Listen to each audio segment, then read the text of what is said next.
Shalom Torah, Parashat Vayera, les secrets de la Chassidoute. Cette semaine, quelque chose d'un peu original. L'Admour Hazaken ici ne va pas développer un passage, quelques versets de la paracha, mais plutôt quelques versets du Tikkuné à Zohar. Et il va nous dire la chose suivante. Dans le Tikkuné à Zohar que l'on lit avant Mincha de Erev Shabbat, chez les Chabad, chez les Sfaradim, chez certains Sfaradim, et on lit ça tous les jours avant Mincha. Il y aura un certain nombre d'expressions, de phrases comme ça qui sont dites par Rabbi Shimon. Et ici, Admour Hazaken nous a nous expliqué les différents niveaux qui sont ici décrits. Alors on a le An Tuchad Vela Bechushban. Tu es un, mais un qui n'est pas, qui est quelque chose d'innombrable, on pourrait dire. Alors de quoi il s'agit? Il s'agit évidemment de la divinité.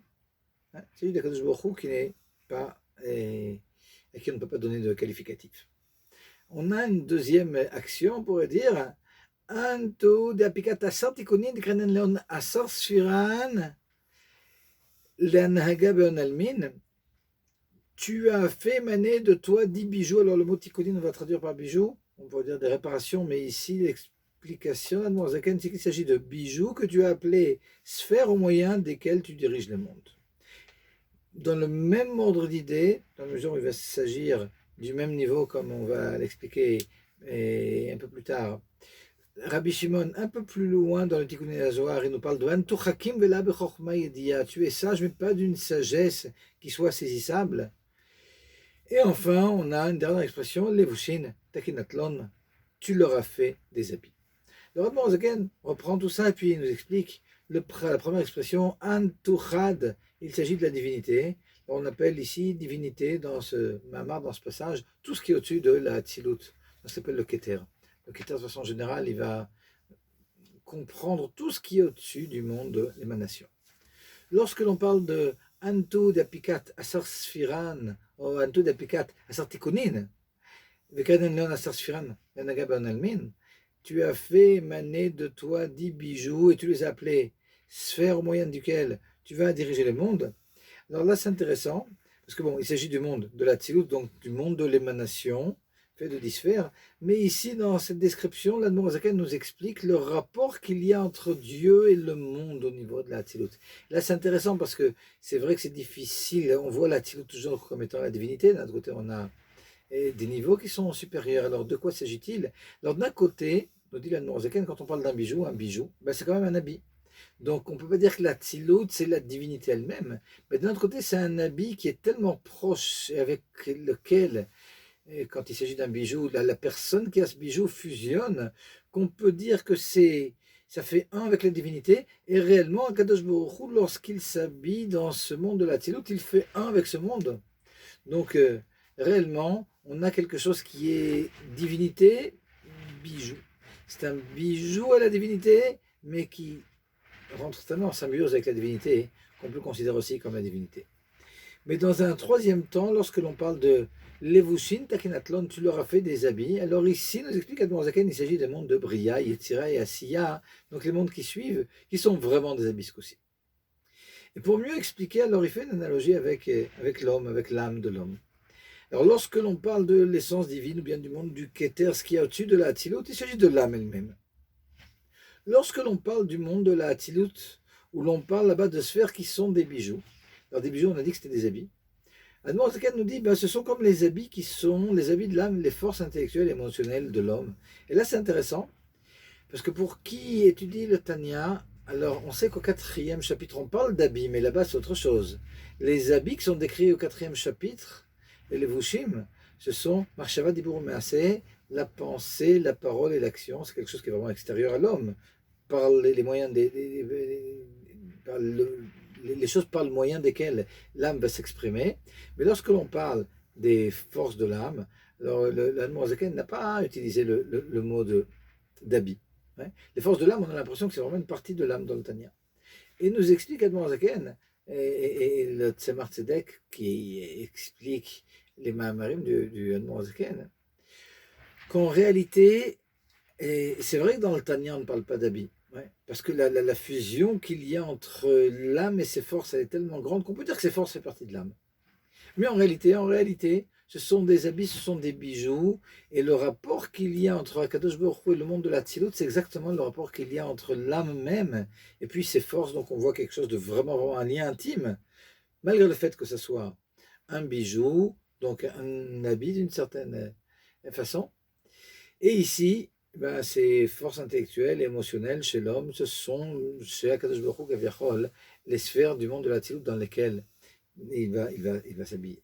Lorsque l'on arrive maintenant à Bria, Yetzirah et Asiya, alors on parle vraiment de Levushin, c'est-à-dire que les sphères de ces mondes-là, on ne peut plus dire qu'ils sont comme dans le monde de la Tzilut, un avec la divinité, mais on peut parler ici d'habits. Et le Zaken, comme ça, continue, et il va parler maintenant du Tzimtzum, c'est-à-dire des passages d'un niveau à l'autre. Donc on peut dire qu'on a eu ici une description de 3 niveaux. On a le niveau de la divinité, ou de Keter, ce qui est au-dessus de la Tzilut. Antuchad. On a le niveau du monde de la Tzilut. Antu dapikat asar tikunin. Vekrananion asar sfiran. L'anhaga beon almin, tu as fait maner de toi 10 bijoux que tu as appelés sphères, au moyen desquels tu diriges le monde. Et puis on a dit que Akadosh Baruch Hu fusionnait là-bas. Ce monde était un monde de bijoux pour la divinité. Et puis on a les Levushim, on a les mondes de Bria, Yetzirah, Asiya, les Levushim. Et lorsque l'on va passer d'un niveau à l'autre, alors il y a ce qui s'appelle un tzimtzum. Alors le Admor Hazaken va nous expliquer dans un premier temps ce que c'est que le tzimtzum depuis au-dessus du monde de la Tzilut jusqu'au monde de la Tzilut, et puis donc ce qui s'appelle le tzimtzum Rishon. Puis il va nous parler du tzimtzum qu'il y a depuis la Tzilut à Bria Yetzirah Asiya, qui s'appelle Parsa, enfin de Tzilut à Bria, puis après de Bria Yetzirah, Asiya, on parle là-bas de Parsaot. Là, on va expliquer tout ça. Lorsque l'on parle du premier Tzimtzum, alors il faut comprendre. Avant le Tzimtzum, nous dit le Pirkei de Rabbi Eliezer, alors évidemment là-bas il ne parle pas de Tzimtzum, mais il nous parle de la création du monde, et puis il nous dit qu'avant la création du monde, il n'y avait que Rakhu ou Shmo Bilvad, il n'y avait que la divinité, et puis son nom. Alors la Chassidut explique que ce que l'on appelle le nom de Kadosh Baruch Hu, c'est ce qui s'appelle le Or Ensof. Donc on a le Ensof, on a l'infini, et on a la lumière de l'infini. Et finalement, ces choses-là, donc, elles sont avant la création. Elles sont avant le Tzimtzum. On a l'essence divine et on a la lumière. La lumière, c'est le potentiel, finalement, qu'a l'essence de se dévoiler. Donc, c'est un dévoilement en potentiel. Ça, c'est la lumière. Et lorsque l'on parle du Tzimtzum, alors le Tzimtzum tel qu'il est expliqué par la Chassidut, vous savez qu'il y a un grand différent entre le Tzimtzum d'après la Chassidut et le Tzimtzum d'après les autres courants de pensée, les Mekoubalim Sfarad comme le Rashash, etc. Et puis les Mekoubalim et le Taïm comme le Gaon de Vilna. Et dans la mesure où certains Mekoubalim pensent que le Tzimtzum c'est quelque chose qui est à prendre au pied de la lettre, alors que dans la Chassidut on explique que le Tzimtzum n'est pas Kipshuto, et puis le Tzimtzum il est vraiment très effacé, on pourrait dire. C'est-à-dire qu'on lui donne que très peu de poids au niveau de son intensité. C'est pas, nous explique la Chassidut, dans le luminaire qu'il y a un Tzimtzum, c'est dans la lumière, et même là, c'est uniquement par rapport aux créatures, mais en réalité, Akadosh Baruch Hu, il est tout autant temps présent avant la création qu'après la création. Alors, lorsque l'on parle du Tzimtzum dans la lumière, en tout cas pour les créatures, alors de quoi il s'agit? Là aussi, c'est intéressant, parce que le Tzimtzum, a priori, c'est un manque de lumière. Mais ce manque de lumière, nous explique la Chassidut, c'est en réalité ce qu'on appelle une itatzmut, le fait que la lumière, elle retourne dans le luminaire. Donc finalement, il y a quelque chose d'encore plus grand. La lumière, elle s'est élevée au niveau luminaire. Ce tzimtzum qui est fait, parce que cette lumière ne peut pas descendre ici-bas, qui est fait pour donner la possibilité à la création. Alors on aurait pu penser qu'Akadosh Baruch Hu, si on prend au pied de la lettre ce que dit le Harizal, il met sa lumière de côté, mais sa lumière devient encore plus intense quelque part parce qu'elle devient luminaire. Mais ça, le luminaire, on ne peut pas le voir, et donc c'est la différence avec la lumière. Quelque part, donc la présence d'Akadosh Baruch Hu, Kaviachol, par rapport à la création, elle est encore plus présente, alors que maintenant Akadosh Baruch Hu va créer le monde.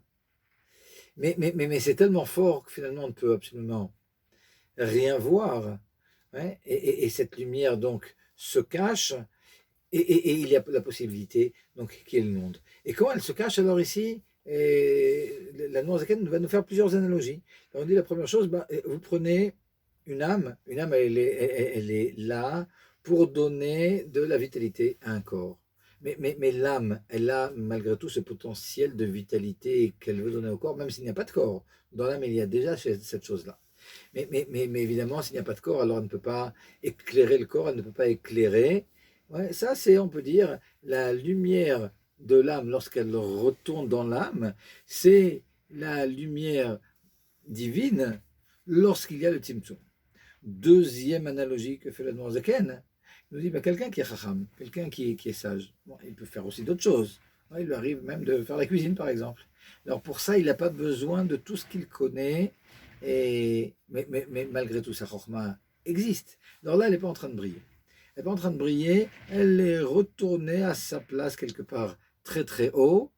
Ça, c'est aussi une façon de décrire le Tzimtzum. Notre façon de décrire le Tzimtzum, la force de voir que l'on a dans les yeux.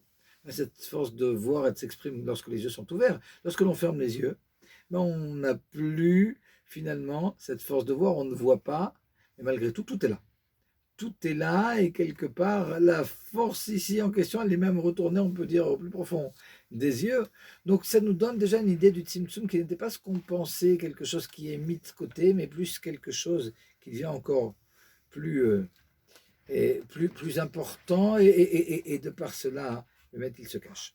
Et nous dit le Admour Zaken, finalement, tout ce Tzimtzum qu'il y a depuis le Antuchad jusqu'aux sphères du Olam de la Tzilut, c'est un Tzimtzum comme celui que l'on vient de décrire. Mais lorsque l'on parle du passage du monde de la Tzilut au monde de la Bria, donc ici, un Tzimtzum qui est beaucoup plus bas, on parle ici de Parsa. On parle ici d'une espèce de vilone, d'une espèce de rideau. Et l'exemple que va apporter la Noirzaken pour illustrer cette Parsa, et on va finir avec cet exemple, c'est l'exemple du Rav qui a des idées extrêmement hautes à exprimer à son élève. Alors, par excellence, le Rav, c'est Shlomo Ameler. Shlomo Ameler, par rapport à qui il est dit dans le Sefer Melachim, Veidaber Shlosh Talafim Mashal. Alors, lorsqu'il exprimait des idées profondes, il exprimait par le biais de 3000 paraboles. Alors, ce n'est pas 3000 paraboles parallèles. 3000 paraboles, il avait des idées extrêmement profondes, il fallait qu'il donne une parabole, un exemple, un machal pour pouvoir exprimer l'idée, mais ce machal, cet exemple, cette parabole était encore trop profond, il fallait un autre et un autre et un autre et un autre, les uns sous les autres, jusqu'à ce qu'au bout de 3000 descentes, ceux qui l'écoutaient pouvaient comprendre, puis après il fallait venir en arrière pour comprendre ce qui s'appelle le nimshal. Et nous dit le Admour Zaken, en réalité, dans le machal, dans la parabole, on a tout. C'est-à-dire, lorsque l'on parle de la descente depuis au-dessus de la Tzilut jusqu'à la Tzilut, alors c'est vrai que cette lumière, elle est mise de côté. Elle est mise de côté, alors on a dit, elle retourne à sa source quelque part. Mais finalement, en bas dans la Tzilut, on a un manque de lumière. Il y a vraiment une parsa, il y a vraiment un makom panouille, enfin on n'appelle pas ces parsa là-bas. Mais il y a un vide en tout cas, c'est l'impression que l'on a.